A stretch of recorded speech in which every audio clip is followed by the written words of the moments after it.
Hey, what's up, Crypto Universe? It's me, Eugene Tay, and you're watching me on Rock the Block Live Daily News. Good news is the market it's gone back to green. Everyone's celebrating, but I don't know if this is a bear trap or this is a bull run. Tell me what you think in the comments below. Personally, I think the bull run is going to start somewhere in August, especially August 10th. So wait for that piece of news, especially when ETF results is up. But not just that, I've been seeing on the ground when I'm like in the community and talking to people, there has been a lot of traction with the big boys really coming in. Regulations, regulatory news. But what was really, I found a coincidental or too good to be a coincidental is that Thailand, India, Korea, Japan, Singapore, together around the same time, everyone has been passing off regulations and signing off bills and making crypto rather legit in each of these countries. Although just a few months back, you hear a lot of banning and shutting down, and a lot of this regulatory efforts of trying to shut down crypto. But now, all of a sudden, everyone seems to be really friendly to crypto in a "I allow you to do it" kind of way, but with a caveat. And this also is not just the regulations that are being passed off and making crypto legit. CFA Institute, the guys that give out the license to auditors and accountants, the money people, the school that basically gives out license to money people, they are now including cryptocurrency and blockchain topics in their 2019 exams. So this does sound a lot like crypto is here to stay. And I know there's this big debate about blockchain and crypto. They're two different things. If you're a supporter of blockchain, you thump your nose at crypto and say that, hey, we're not here about the money, we're here for the technology. But to say that and to go into that with that sort of mindset is almost like saying, I want to learn about economics and accounting, but I don't care about the money. I think they're both tied together. And people in general care more about the money than about the instrument and the laws behind it. So if you want to get into the blockchain, it's almost impossible to tear it away from cryptocurrencies. So as I was mentioning, Japan is into it. In fact, Thailand has also announced that they're going to tokenize bonds. I'm not sure how many of you out there know what bonds are. Bonds is basically a IOU letter from the country to the central bank. When they're trying to borrow money, or in this case, when a central bank needs to print money and charge an interest on top of it, the countries that their central bank is lending the money to writes an IOU in the form of bonds and give it to the central bank. So people like you can just go in to buy the bonds, and it's supposedly a lot safer. And well, if the country cannot repay the loan, that's when you have a bit of trouble, like in Greece or Venezuela, where the country is in debt and can't get out of it. But what I don't quite like about it is the fact that you are trying to encourage the central bank from legitimizing the printing of money, and the countries from now having to pay back a debt to just tokenize this whole process. And God knows what nefarious ideas that they have to slowly wean us off fiat currency and eventually use the idea of tokens or made up money to just sort of cover their tracks. Because as we all know, only 3% of the dollar bill or the paper money is in circulation. 97% of it is just made up numbers in the system somewhere.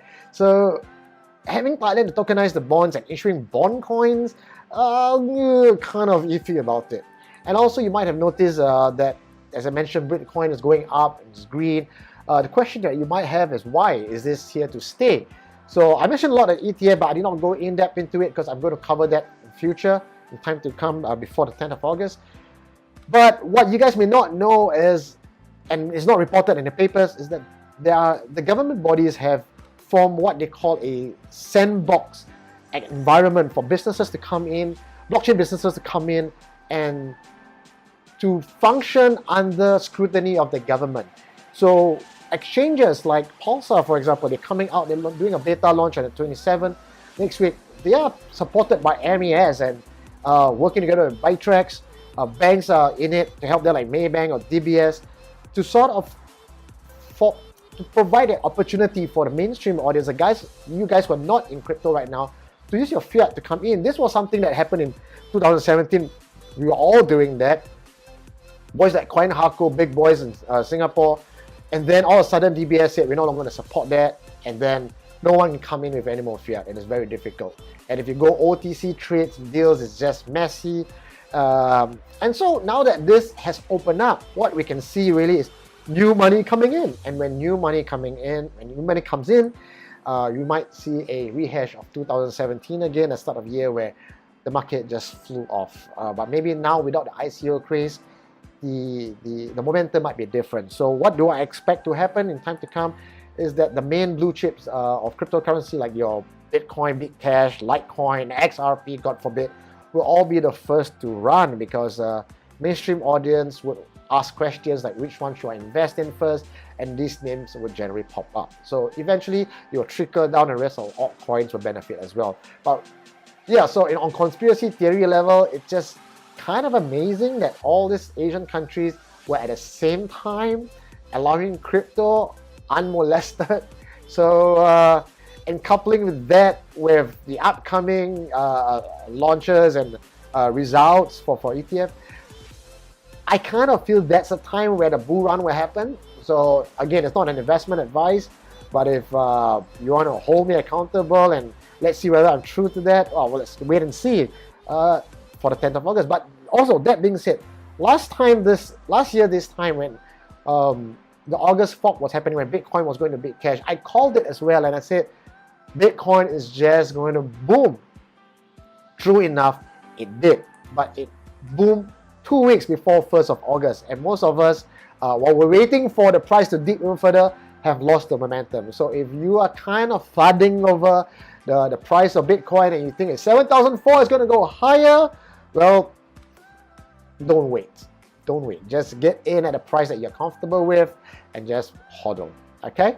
Also, the difference between this year and last year, when we see the price go up to 19,000 and then people start selling, we might see that done a lot sooner this time. Maybe it goes up 10,000, 50,000, start selling off. So we may not see that large spike to 19 before it goes.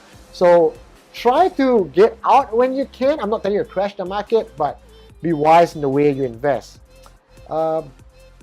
One other, not quite a hacking incident, but more like a kind of scam news that came out of the market is WEX, the crypto exchange WEX. Why this matters to us in Asia, although the founder is Russian, WEX is registered in Singapore, and according to news about the exchange, as it's selling Bitcoin at $9,000 when the market was just about $6,400. So what you could effectively do is do arbitrage, buy one area, go up to the exchange and sell. So it's kind of peculiar why everybody else in the world is selling Bitcoin at $6,400, but WEX is selling at $9,000. So if you got in and you put in your money, ready to buy and sell and to trade, you may now realize that your money is all locked up and you cannot withdraw any more money. However, you can put in more money, you can deposit more money into WEX. Although what the official statement is that they are going through a maintenance. From the looks of it, experts in the scene, myself included, we feel that WEX is a scam job and it's going to run away with the money. So things like that is happening. A lot of exchanges misbehaving, calling for decentralized exchange, centralized exchange. The gateway between the whole decentralized play in crypto and getting fiat into crypto still depends on exchanges, which is a central source. So I think the crypto market is still very young, still at its infant stage. I keep saying that because what I want to emphasize is not to take any of these isolated incidents and then just say, oh, crypto is dead, blockchain doesn't work. No. Effectively, I think this whole run-up would be 20 years before everybody, the uncle and auntie on the street, is into crypto. So if you're listening to this, you're watching this video, you're sitting in the line, you are actually very early. Now, the major stuff that I want to highlight to you guys today, and I'm quite surprised that most of you don't know this, and I shouldn't be surprised actually, is you don't have to buy one Bitcoin to start. You can buy even as low as $1, which is about 0.00014. You can buy it at $1, but of course the transaction fees and everything don't make sense. But let's say going for $10, $20. So when people tell me that they don't have the money to buy Bitcoin, I don't think that's the reason for not adopting Bitcoin. And if you don't have to partake in the whole blockchain community. What I'm just saying is, if you would just spend $10 or $50 to buy a portion of Bitcoin today and forget about it, it might actually be worth something in time to come, okay? And if the market crash, like what the naysayers have said, and Bitcoin goes down and was worthless, what do you have to lose? A cab ride, a movie ticket? Okay, so just something for you to think about with regards to investment. I wouldn't call it investment. I'm just calling it the adopting of technology. Okay, so everything's good and green today. Market's great. Some a bit of conspiracy theory with all the countries allowing crypto and working behind the scenes to allow it. Even EDB, Economic Development Board from Singapore, has money invested in some exchange. I forgot offhand what it's called. So really, the governments are coming in, the big boys are coming in, retail, the institutional investors are coming in. If you tell me that Bitcoin is not going to rise to 10,000 and more, 25,000, I wouldn't believe it, because I'm really bullish about it. But the question is, when will this rise? My hypothesis is in August. Okay, so let's check back in August to see if I'm right. Well, that's all the news I have for you today in Rock the Block Daily. It's a bit long, I'm just rambling on, but I kind of like this flow between you and I, where it feels more of a conversation than just me reading out the headlines. So if you want to talk to me, leave me a comment below. Also, every Wednesday at 8 p.m. I'll be going live. So today I will be talking to Catherine Ng from Coin, who's going to talk to me about exchange. And at night, I'm going to have a short film with a short review session with Jordan. Malcolm couldn't make it today, and we're going to release that footage on Friday. You guys have voted. I've asked for a poll, and you guys wanted us to review decentralized exchange, and we're going to do that for you. Well, my name is Eugene Tay. You're watching Rock the Block Live. Signing out. Rock the Block Live is a broadcast channel for the busy crypto enthusiast who wants fast-paced and thought-provoking news on the go. If you like what we do and want to show us some love, you can follow us on Facebook, subscribe us on YouTube channel, and join our online community. Details and more information in the links below.